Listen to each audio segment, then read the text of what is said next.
नमस्कार बांधकाम कामगार मित्रांनो, तुमच्यासाठी आज अत्यंत मोठी आनंदाची बातमी समोर आलेली आहे। तुमच्यासाठी एक शासन निर्णय जाहीर झाला आहे। दिनांक 15 मार्च 2026 पासून राज्यातील नोंदणीकृत बांधकाम कामगारांना आर्थिक सहाय्य योजना लागू करून पात्र कामगारांच्या बँक खात्यात तब्बल 78,000 रुपयांपर्यंतची रक्कम आता जमा करण्यात येणार आहे आणि या योजनेचा लाभ सगळ्याच बांधकाम कामगारांना मिळणार आहे। जर तुम्ही महाराष्ट्रामध्ये राहणारे नोंदणीकृत बांधकाम कामगार असाल तर आजची ही न्यूज, आजची ही अपडेट तुमच्यासाठी अत्यंत महत्त्वाची आहे। यामध्ये महिला आणि पुरुष दोन्हीही बांधकाम कामगार लाभ घेऊ शकतात अशी अपडेट बांधकाम कामगार मंडळाने दिलेली आहे। राज्यातील नोंदणीकृत बांधकाम कामगारांच्या सामाजिक व आर्थिक सक्षमीकरणासाठी शासनाकडून विविध कल्याणकारी योजना राबवण्यात येत आहेत। म्हणजेच बांधकाम कामगारांसाठी 2026 या नवीन वर्षामध्ये वेगवेगळ्या प्रकारच्या नवीन योजना आता राबवण्यात येणार आहेत आणि प्रत्येक योजनेचा व्हिडिओ तुम्हाला आपल्या चॅनल वरती पाहायला मिळणार आहे की त्यांची कागदपत्रे कोणती आहेत, फॉर्म कसा भरायचा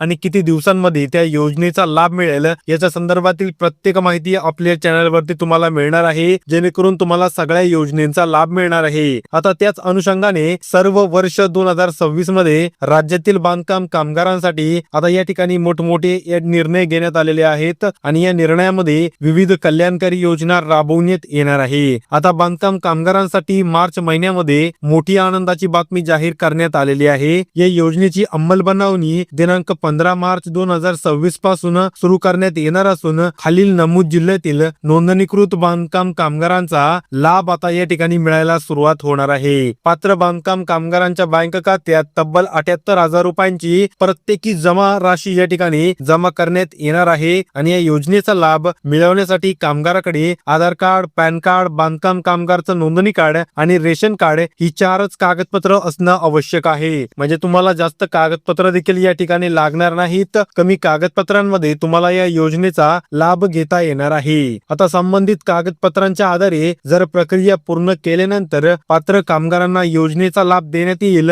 या योजनेसाठी अर्ज करण्याची अंतिम तारीख शासनाकडून स्वतंत्र आदेशानुसार पुढील प्रमाणे निश्चित करण्यात येणार आहे। म्हणजेच कामगार मित्रांनो, लवकरात लवकर कागदपत्रे जमा करा, कारण फॉर्म भरण्याची शेवटची तारीख देखील लवकरच या ठिकाणी सोडली जाणार आहे। आता आपल्याला तर त्यांनी सांगितलंय की 15 मार्च पासून सुरुवात होणार आहे आणि शेवटची तारीख देखील लवकरच आपल्या समोर मांडली जाणार आहे। आता काही महत्त्वाच्या गोष्टी आहेत ते जाणून घेणं अत्यंत गरजेचं आहे। खालील बांधकाम कामगार योजनेसाठी पात्र राहतील, म्हणजेच तुम्हाला या ठिकाणी पात्रता दिलेली आहे। यामध्ये पहिली पात्रता काय आहे आपण ते जाणून घेऊया की वर्ष 2026 मध्ये संबंधित बांधकाम कामगार हा सक्रिय नोंदणीकृत बांधकाम कामगार असणं आवश्यक आहे व त्याचे नूतनीकरण, ज्याला तुम्ही रिन्युअल म्हणता, हे सुरू असणं आवश्यक आहे। आता रिन्युअल म्हणजे नेमकं काय हे जर तुम्हाला माहिती नसेल तर तुम्ही 1 रुपयाची पावती भरतात, हे तर माहिती असेल। 1 रुपयाची पावती भरल्यानंतर तेव्हापासून 1 वर्षासाठी 365 दिवसांसाठी तुमचं रिन्युअल हे चालू होत असतं। आता त्यानंतर ही तर झाली तुमची पहिली पात्रता। पुढील पात्रता काय आहे की एका रेशन कार्ड मध्ये फक्त आणि फक्त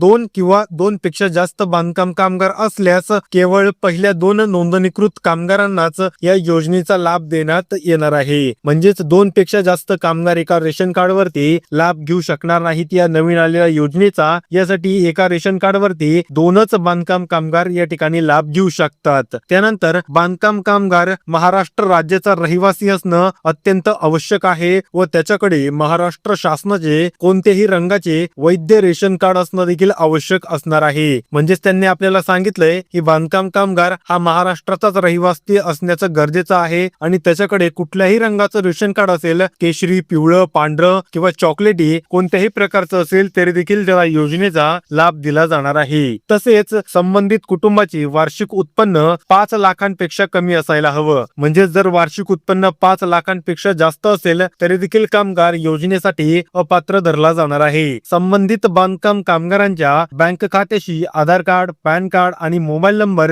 लिंक असणं आवश्यक ठरणार आहे। जर लिंक नसेल तर अर्ज प्रक्रिया पूर्ण मानली जाणार नाही, ती अर्ज प्रक्रिया अर्धवटच मानली जाईल। त्यामुळे प्रत्येक बांधकाम कामगाराने याची दक्षता घ्यायची आणि आपला फॉर्म व्यवस्थित भरण्याची काळजी घ्यायची आहे। त्यानंतर पुढील महत्त्वाच्या बाब काय आहेत आपण हे जाणून घेऊया। यामध्ये पुढची अपडेट आहे ती म्हणजे बांधकाम कामगारांना या प्रक्रियेप्रमाणे खात्यात पैसे जमा होतील। म्हणजेच तुम्हाला या ठिकाणी पायऱ्या दिलेल्या आहेत की कोणती पायरी झाल्यानंतर तुमच्या बँक खात्यात पैसे पैसे जमा होतील. आता यामध्ये त्यांनी कशी आपल्याला अपडेट दिली आपण ते जाणून घेऊया. यामध्ये पहिली पायरी आहे ती म्हणजे पात्र बांधकाम कामगारांनी संबंधित योजनेसाठी ऑनलाईन अर्ज करणे आवश्यक राहणार आहे. म्हणजेच या योजनेचा लाभ घेण्यासाठी तुम्हाला ऑनलाईन अर्ज करावा लागणार. कुठल्याही प्रकारचा ऑफलाईन अर्ज तुमच्याकडून घेतला जाणार नाही. त्यानंतर दुसरी पायरी काय आहे की अर्ज केल्यानंतर कागदपत्रांची पडताळणी ही जिल्हा स्तरावर संबंधित विभागामार्फत करण्यात येणार आहे. म्हणजेच ही जी कागदपत्रांचे व्हेरिफिकेशन आहे हे तुम्हाला जिल्हा ऑफिस मध्ये करावं लागणार. तुम्हाला कुठल्याही प्रकारचं तालुका ऑफिस किंवा ऑफलाईन पद्धतीने करता येणार नाही. त्यानंतर तिसरी पायरी आहे की पडताळणी पूर्ण झाल्यानंतर पात्र कामगारांच्या बँक खात्यात शासनाकडून थेट लाभ हस्तांतर म्हणजे डीबीटी पद्धतीने रक्कम त्यांच्या बँक खात्यात जमा करण्यात येईल अशी देखील त्यांनी आपल्याला अपडेट दिलेली आहे. त्यानंतर पुढील माहिती काय आहे की भारत सरकारकडून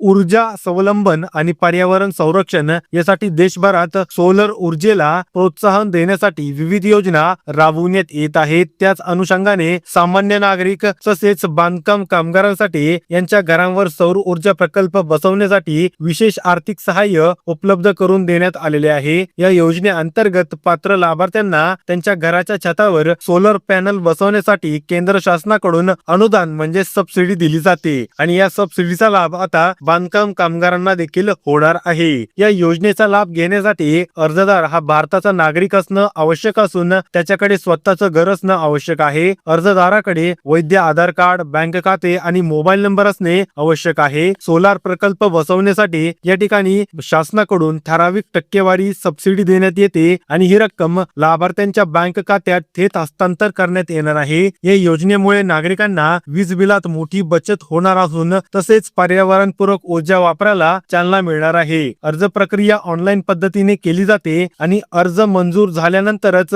अधिकृत विक्रेत्यामार्फत सोलार पॅनल बसवण्याची प्रक्रिया पूर्ण केली जाणार आहे. म्हणजे बांधकाम कामगारांसाठी मोठा चान्स आहे आपल्या घरावरती सोलर पॅनल बसवण्याचा. त्यानंतर संबंधित विभागाकडून तपासणी करून सबसिडीची रक्कम लाभार्थ्यांच्या खात्यात जमा केली जाते. या योजनेचा लाभ ग्रामीण तसेच शहरी भागातील पात्र नागरिकांना घेता येतो आणि त्यामुळे दीर्घकालीन ऊर्जेची बचत होणार आहे. आता बांधकाम कामगारांना लाभ कसा मिळणार व किती केवीची तुम्ही सबसिडी मिळणार याची माहिती पाहूया. बांधकाम कामगारांच्या खात्यात त्याचप्रमाणे त्यांच्या बँक खात्यात कसा लाभ हस्तांतर करण्यात येईल याची अपडेट आता आपण जाणून घेऊया. यामध्ये 3 प्रकारचे तुम्हाला सोलर पॅनल बसवता येतील. 1 केवीचा सोलरचा प्रकल्प जर बसवला तर त्यासाठी तुम्हाला प्रत्येकी 30,000 रुपयाची सबसिडी बँक खात्यात जमा होणार आहे. जर 2 केवीचा सोलर प्रकल्प बसवला तर सुमारे 60,000 रुपयांपर्यंतची सबसिडी बँक खात्यात जमा होईल आणि 3 केवी पर्यंतचा जर सोलार प्रकल्प बसवला तर प्रत्येकी वर्षाला 78,000 रुपयांची सबसिडी तुमच्या बँक खात्यात जमा होईल. याची अपडेट आपल्याला मंडळाकडून पाहायला मिळत आहे. वरील प्रमाणे या ठिकाणी आता बांधकाम कामगारांना शासनाच्या नियमानुसार लाभ देण्यात येईल. हा शासन निर्णयाची अंमलबजावणी संबंधित विभागामार्फत करण्यात येईल व अधिक माहितीसाठी कामगारांनी आपल्या जिल्ह्यातील बांधकाम कामगार कल्याण मंडळ कार्यालयाशी संपर्क साधायचा आहे आणि सविस्तर माहिती घ्यायची आहे. कामगार मित्रांनो, या व्यतिरिक्त जर तुमचे काही प्रश्न राहिलेले असतील तर बिंदास प्रत्येकाने कमेंट बॉक्स मध्ये आपला प्रश्न विचारा. प्रश्नाचं उत्तर दिलं जाईल, पण त्यासाठी व्हिडिओला लाईक केलेलं पाहिजे आणि चॅनलला देखील सबस्क्राईब केलेलं पाहिजे. तरच तुम्हाला आपल्या या चॅनलवरती वेगवेगळे व्हिडिओज पाहायला मिळतील. तर भेटूया पुढील व्हिडिओमध्ये. तोपर्यंत रामकृष्ण हरी.